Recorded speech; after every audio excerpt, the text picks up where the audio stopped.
now it's the moment of truth. Jason Bright just reporting on the radio that he can see some fluid loss coming from car number 6, Chaz Mostert's Pepsi Max Ford Performance Racing entry, so that everybody will have to have a close look at that.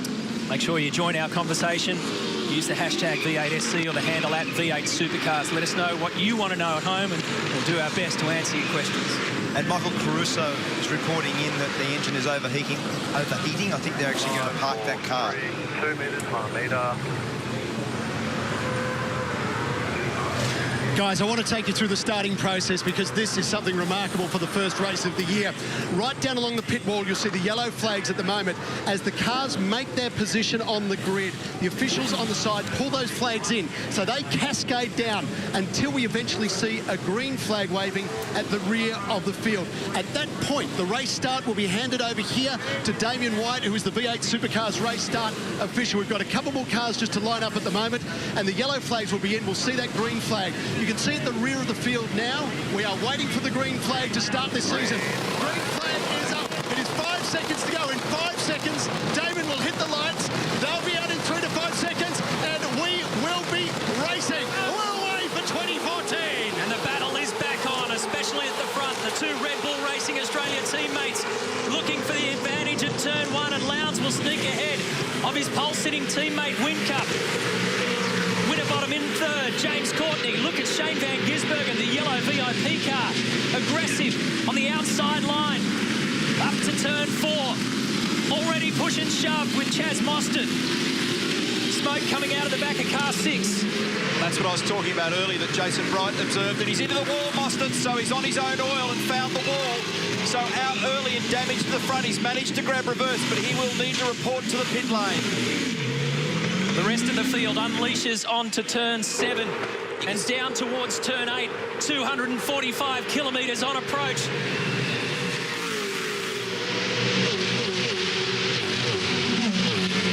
That wall is millimetres away.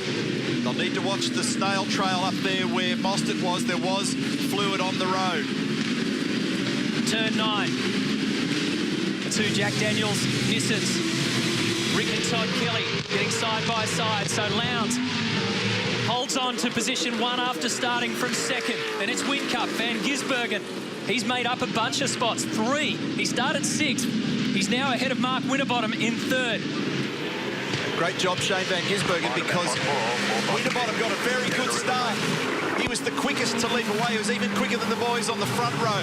But Shane's grabbed him early on. Now, coming up into this area, they've got to watch that oil. Up at turns 4 and 5, Mostert's car was leaving a trail of oil behind it. Look at the bumps. They've been a feature of this circuit.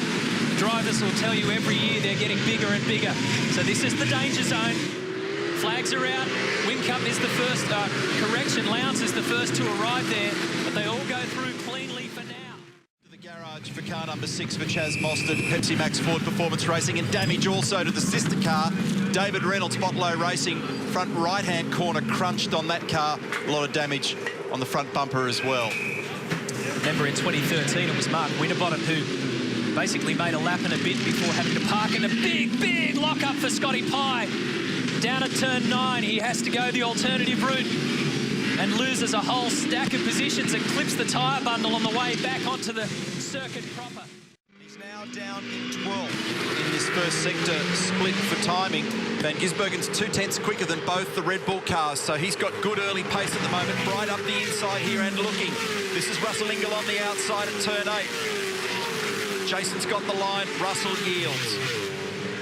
That was good sensible stuff then from both guys. We know how fast that corner is. You just can't attack it alongside each other. That's Tander now down the inside of Scott Pye at turn 9 for 12th position. Watch Winterbottom, great start from row number 2. He got away very, very well. He actually made a little bit of ground on both the Red Bulls.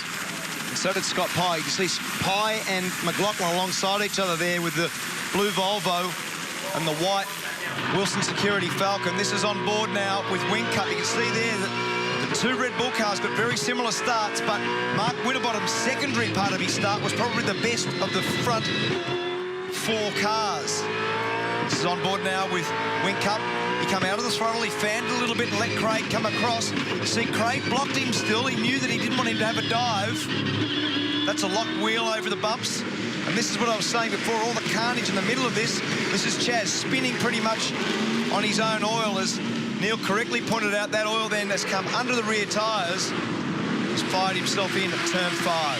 Gee, Gartander and Jason Bright were really lucky not to get caught up in Chaz's mishap. So this is David Reynolds.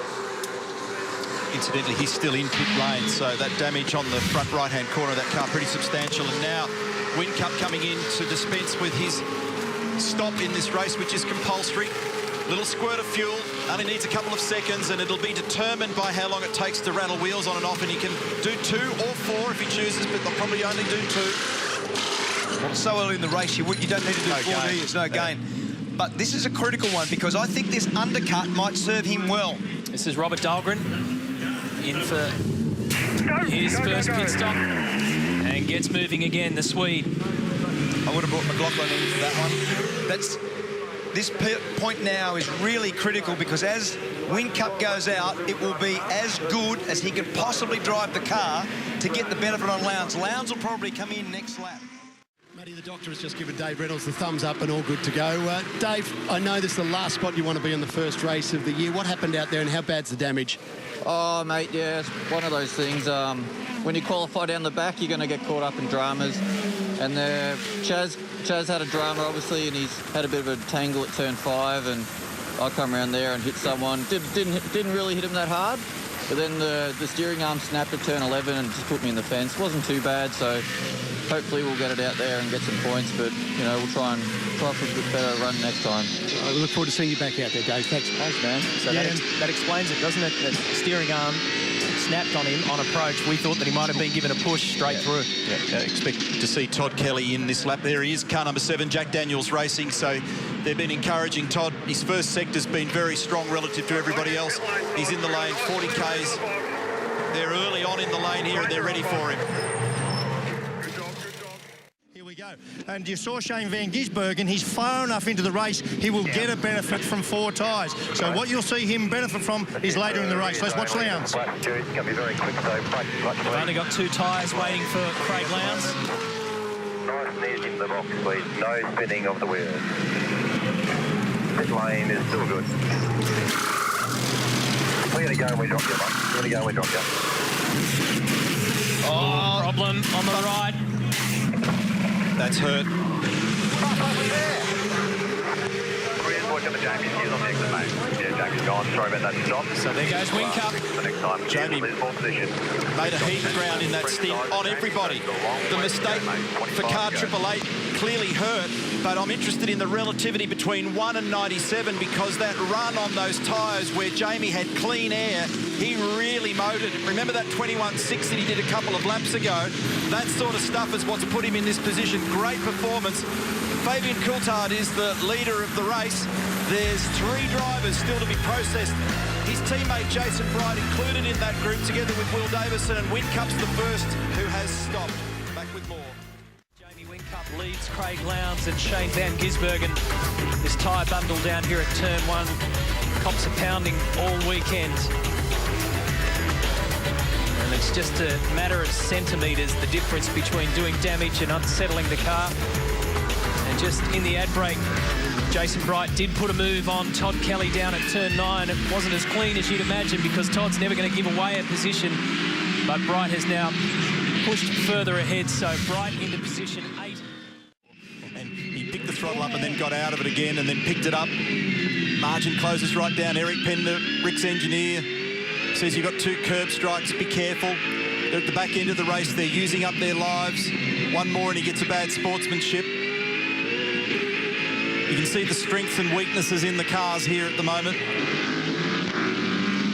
It's a Nissan, a Volvo and a Holden in 6th, 7th and 8th as this first 125-kilometre sprint comes to a close. A little mistake there for Bright, left rear on the grass. He's the leader.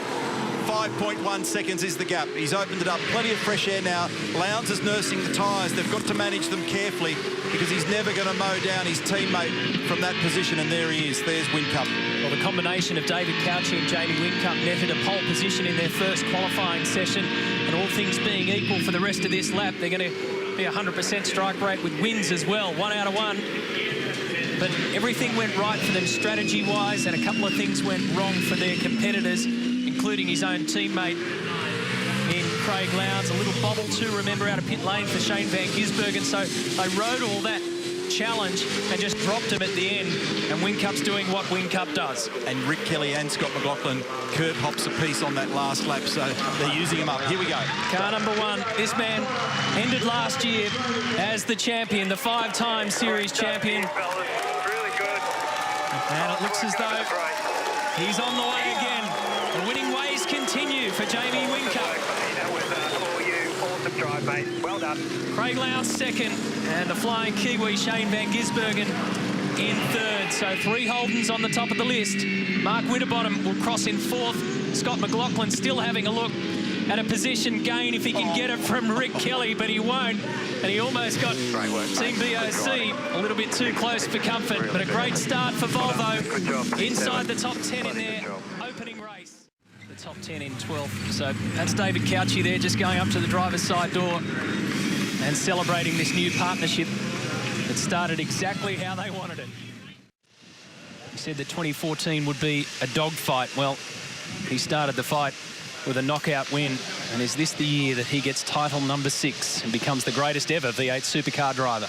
It was, Matty, indeed. Some performance from Jamie Whincup. Jamie, tempted to say you've picked up exactly where you left off, but that makes it sound too easy. This is a remarkable team, and you guys are doing something really special at the moment again.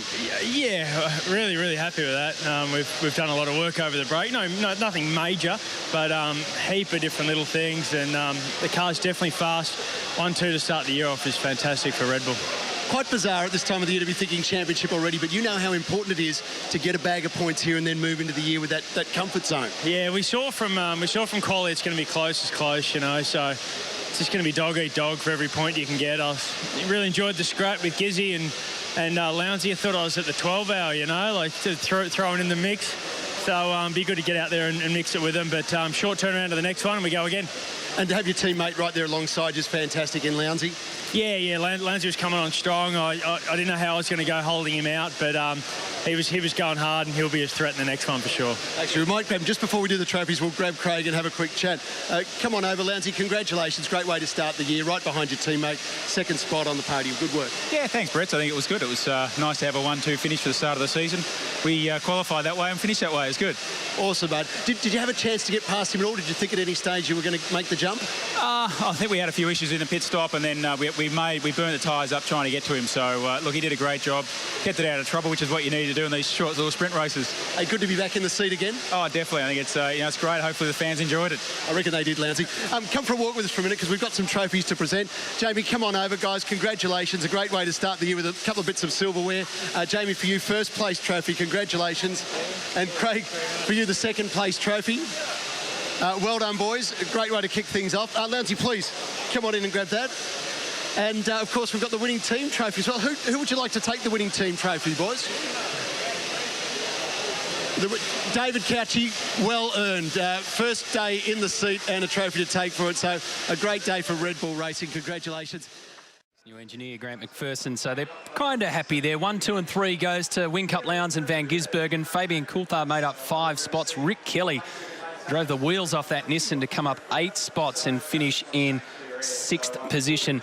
And Scott Pye inside the top 10 for Wilson Security, Dick Johnson Racing. The mid-pack, well, Russell Ingall and Will Davison, the big movers here. Russell made 6 spots, and Will, as Mark Scaife mentioned, made up 11 spots to be the leading Erebus Mercedes-Benz. And then down the back of the field, 21st in his debut for the Swede, Robert Dahlgren at Volvo, Chaz Mostert and David Reynolds.